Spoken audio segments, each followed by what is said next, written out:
4 अतिशय जन्म से अरिहंत परमात्मा को होते हैं,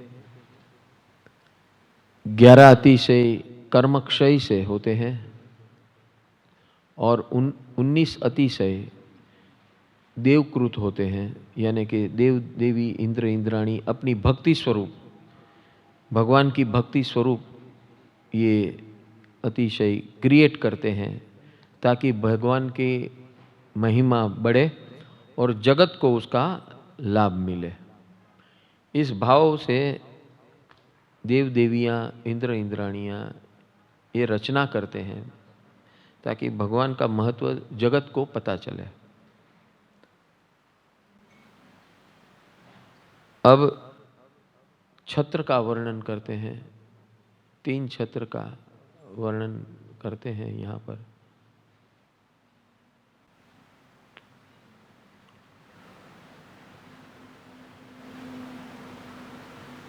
तुझ शीर ऊपर झगमग जड़ाहड़, चो तरफ त्रण छत्र छे। त्रण जगतनु जाणे अखिल, ऐश्वर्य अहीं एकत्र छे। त्रण जगतनु जाणे अखिल, ऐश्वर्य अहीं एकत्र छे। हे नाथ तुझ मीठो मजानो, छायड़ो सर्वत्र छे। हे नाथ तुझ मीठो मजानो, छायड़ो सर्वत्र छे। अरिहंत अतिशयवंत तुझने, भावे करूँ वंदना। अरिहंत अतिशयवंत तुझने, भावे करूँ वंदना। मारा कर्मनी निकंदना, मारा कर्मनी निकंदना। मारा कर्मनी निकंदना, मारा कर्मनी निकंदना। अरिहंत अतिशयवंत तुझने, भावे करूँ वंदना। अरिहंत अतिशयवंत तुझने, भावे करूँ वंदना। तुझ शीर ऊपर झगमग जड़ाहड़, चौ तरफ त्रण छत्र छे। भगवान के सिर के ऊपर देव देवियाँ 3 छत्र रखते हैं। भगवान अशोक वृक्ष के नीचे बैठते हैं। हर एक तीर्थंकर का वृक्ष अलग होता है, लेकिन यहाँ जो वर्णन हम सुन रहे हैं ये अशोक वृक्ष की बात है। अलग अलग वृक्ष होता है, जैसे जैसे देश काल के मुताबिक अलग अलग वृक्ष होते हैं, लेकिन ये वृक्ष ऐसा होता है एकदम कोई भी अवस्था में छाया देता है। भगवान को किसी भी तरफ से कोई आपत्ति न हो, इस प्रकार की रचना देव देवियाँ करते हैं कि उनको हमेशा छाया में रखें। वातावरण कुछ भी हो, छाया में रहे। प्लस वो 3 छत्र, ये 3 छत्र का अर्थ ये होता है सम्यक दर्शन, सम्यक ज्ञान और सम्यक चारित्र। ये 3 छत्र सूचित करता है कि यहाँ जो देवों का देव बैठा है, लोक का नाथ, 3 लोक का नाथ बैठा है, वो आपको क्या दे सकते हैं। आपको आपकी छत्र छाया वो है और उनकी छत्र छाया वो क्या, आपको वृक्ष उनकी छत्र छाया है और 3 छत्र उनकी छत्र छाया, लेकिन ये 3 छत्र सारे जगत की छाया है। क्योंकि देवाधिदेव त्रिभुवन के नाथ उस छत्र के नीचे बैठे हैं। एक तो सौंदर्य बढ़ता है प्रभु का, एक स्वरूप से और दूसरे स्वरूप से अंतर सौंदर्य बढ़ता है। और उनकी वाणी में वजन सिर्फ इसी का आता है जबरदस्त, कि जल्द से मैं जो ज्ञान दे रहा हूं उसको आप सुनिए, जानिए, समझिए और अनुभव कीजिए। सुनिए, जानिए, समझिए और अनुभव कीजिए। अनुभव से ही सम्यक दर्शन प्रगटेगा। मैं जो ज्ञान दे रहा हूं वो सम्यक ज्ञान है, और जब आप उसको अमल करेंगे तो अनुभव के माध्यम से धीरे धीरे धीरे धीरे वो, हमने सुबह के सत्र के अंदर 2 दिन पहले आपको बताया था, अभ्यास क्रम बताया था। पतंजलि योग सूत्र के अंदर अभ्यास बताया कि अभ्यास की शुरुआत कहाँ से होती है? श्रद्धा से होती है। अभ्यास की शुरुआत श्रद्धा से होती है। भगवान के मार्ग की शुरुआत कहाँ से होती है? भगवान के वाणी का श्रवण करने से होती है। आप लोग यहां पर वाणी सुनने नहीं आए, वाणी सुन रहे हैं, समझ भी रहे हैं, लेकिन यहां अटक नहीं रहे हैं। आप नॉर्मल प्रवचन, व्याख्यान, लेक्चर, सेमिनार, कॉन्फ्रेंस जिस यहां जाते हो वहां खाली सुन के घर चले जाते हो। यहां ऐसा नहीं है। यहां आप जो पहले सुन रहे हैं, फिर समझ रहे हैं, फिर उसका प्रयोग कर रहे हैं कि नहीं? अपने ऊपर उसका उपयोग कर रहे हैं। तो आपको पता चलता है कि ये जो बता रहे हैं उसका मेरे अंदर क्या परिणाम आ रहा है। आज 6ठा दिन है, मैं आपको सबको पूछ रहा हूं, आपका यहां आना सफल हुआ कि नहीं हुआ? आपके अंदर जीवन के अंदर परिवर्तन आए कि नहीं आए? अभी ये 5 दिन, ये 6ठा दिन है, तो आपको दिख रहा है कि नहीं कि आपके अंदर कुछ डायनेमिक चेंज आ रहा है? आपके अंदर, आपके जीवन के अंदर, आपकी सोच के अंदर कितने लोग को लग रहा है कि आ रहा है?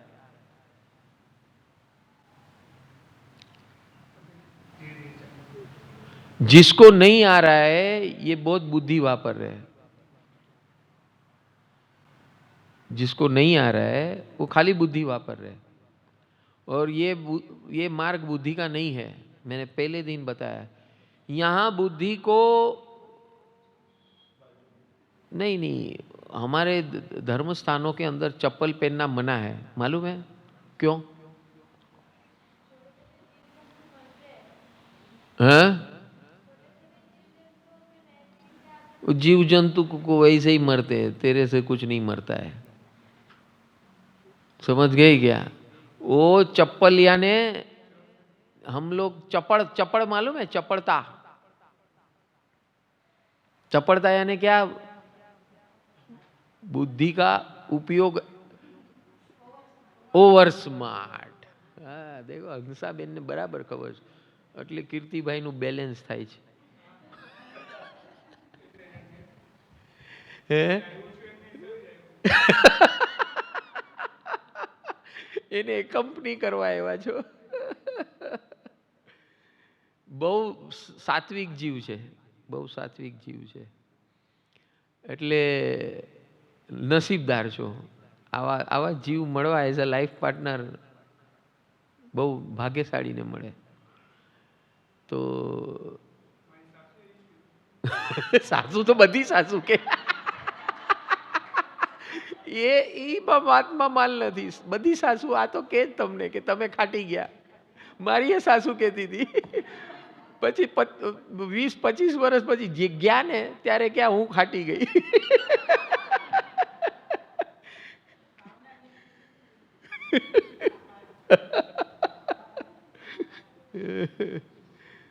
સમજ્યા?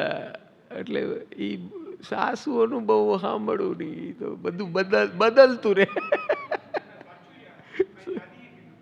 તમારી દાદીએ કીધું, એની નહીં, તમારા વાળાએ શું કીધું એ સાચું કહેવાય. એ રાહ જોઈ કે તમે કઈક બોલો. એમ નહીં, પણ એમના પ્રત્યેનું બહુમાન તમારે ત્યાં છે કે નહીં એ વાત પૂછાય છે.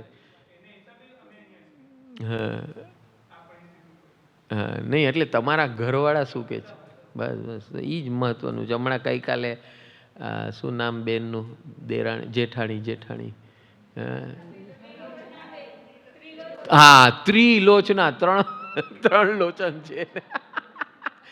એક ત્રિલોચન અહીંયાનું આગના ચક્ર ખુલ્લું જોયેલું. ત્રિલોચના નામે કેવું પાડ્યું મા બાપે, ત્રિલોચના. એને જન્મથી ત્રણ લોચન છે. ત્રિલોચન વિવેક કહેવાય એને, વિવેક. મેં હું જોતો હતો પહેલે 2-4 દિવસ હું તમને બધા બેઉને જોતો હતો. કંઈ હું બોલું ને તો તમે બંને જણા એની સામે જોતા હતા. મેં કીધું આ કંઈક તો ગડબડ છે આમાં. એટલે કાલે ખબર પડી કે આ ત્રીજું લોચન તમારા બે ઉપર ગુમ્યા કરે છે.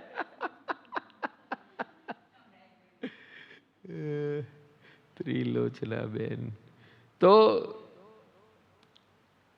સબ્જેક્ટ શું હતો? છત્ર. છત્ર, હા છત્ર. હા ચપળતા, મેન વાત એ હતી.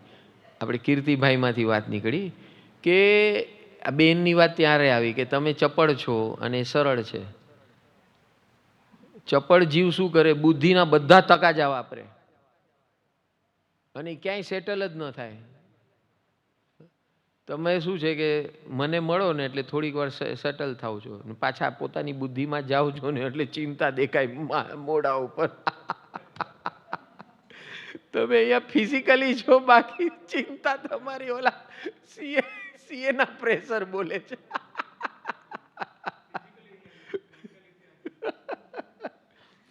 તો એ સોમવાર હે નહીં નહીં આપણી વાત છે ને, એમને દર્શન આપી આવજો. નહીં દર્શન દેવા જરૂરી છે વ્યવહારથી. હા દર્શન દઈને આવી જજો પાછા, એમાં કાંઈ વાંધો નહીં. એટલે એ ઠંડા પડી જાય એટલે તમે થોડાક શાંત થઈ જાઓ. એમાં કંઈ છે નહીં, તમારી પાસે બધું રેડી છે એટલે ખાલી સબમિટ કરવાનું છે બસ, એ તો થઈ જશે. એ ઓનલાઈન ન થાય. અચ્છા તમે સિંગલ મેન છો, હા તમારું બધું. હા તમે લેપટોપ અહીંયા લાવ્યા તો થઈ શકત ને. હા તો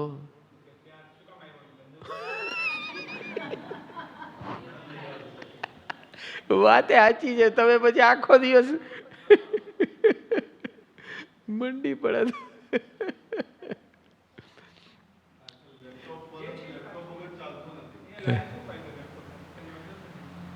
ના પણ આ જે ડેડલાઇન્સ છે ને એ તો તમને પહેલેથી ખબર હતી. એ હિસાબે થોડુંક પ્રિપેર કર્યું હોત તો. નહીં હવે તો 18 રહેશો તમે, એ 2 દિવસનો ગેપ રાખીને થઈ જશે, આરામથી થઈ જશે. બાકી લઈ જાવ છો ને. આ બુદ્ધિ વચમાં નડે છે. બુદ્ધિ હે હે કાંઈ વિચારવાનું નથી. વિચારે જે માણસ પોતાની બુદ્ધિથી વિચારે ને એની હાલત જિંદગીભર ખરાબ જ હોય.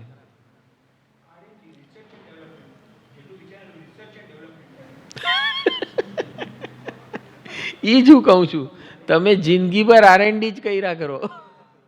હા શું હા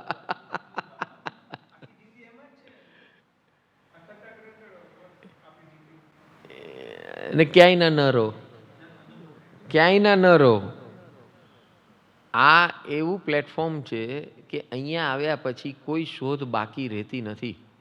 જો તમને આ 5 દિવસમાં ન સમજમાં આવ્યું હોય ને પોતાની બુદ્ધિ હજી વાપરતા હશો તો ભવ નીકળી જશે. આમાં કોઈ R&D નથી. એટલા માટે જ વારંવાર અહીંયા ભગવાન એ જ કહે છે કે આપણે આ ભગવાનના ગુણોનો અતિશય એટલે એક્સ્ટ્રા સ્પેશિયલ ક્વોલિટીના ગુણાનુવાદ કરી રહ્યા છે કે ભગવાનના આવા જે ગુણો છે એ મારા જીવનમાં પ્રગટે આવે અને અત્યારના વર્તમાનમાં એમના ગુણોનો લાભ મને મળે. જ્યાં સુધી મારામાં નથી પ્રગટ્યા ત્યાં સુધી એમના ગુણોનો લાભ મને મળે. એ રીતની ગોઠવણ છે એમાં.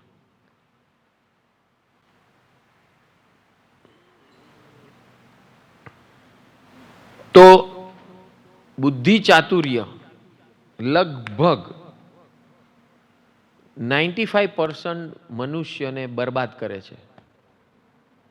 અને એટલે જ આપણી ભારતીય પરંપરામાં ચપ્પલ કોઈ દિવસ ઘરની અંદર નથી જતા, દેવસ્થાનમાં નથી જતા, પવિત્ર સ્થાનોમાં નથી જતા. એનું મૂળ કારણ છે ચપ્પલ.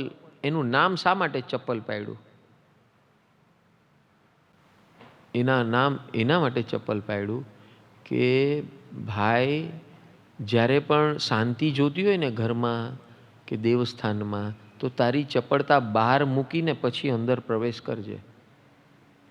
તારો તર્ક, વિતર્ક, બુદ્ધિ, લોજિક્સ એ બધું જે સ્થાનમાં બહાર મૂકીશ ને પછી અંદર પ્રવેશ કરીશ તો ઓટોમેટિક નીરવ શાંતિ પ્રગટી જશે. R&D એમાં કરવાનું નથી. R&D એમાં કરવાનું છે કે આ ભગવાન જે કહી રહ્યા છે એ મારા જીવનમાં કેવી રીતે હું ઇમ્પ્લિમેન્ટ કરું અને એનો એક્સપેરિમેન્ટ કરું, એના પ્રયોગ કરું, જેથી કરીને મારી ડે ટુ ડે લાઈફની સ્ટ્રગલ એન્ડ થાય. પોતાની ચપળતાથી જે આવું કરે એ ક્યાંય નથી પહોંચતો. કારણ કે આયુષ્ય બહુ નાનું છે આપણું. સિમંદર સ્વામી જેવું હોય 1 કરોડ પૂર્વ તો ઘણો ટાઈમ બચે. આપણે તો અહીંયા 80 તો બહુ થઈ ગયા. અત્યારના એવરેજ 80ની ચાલે છે.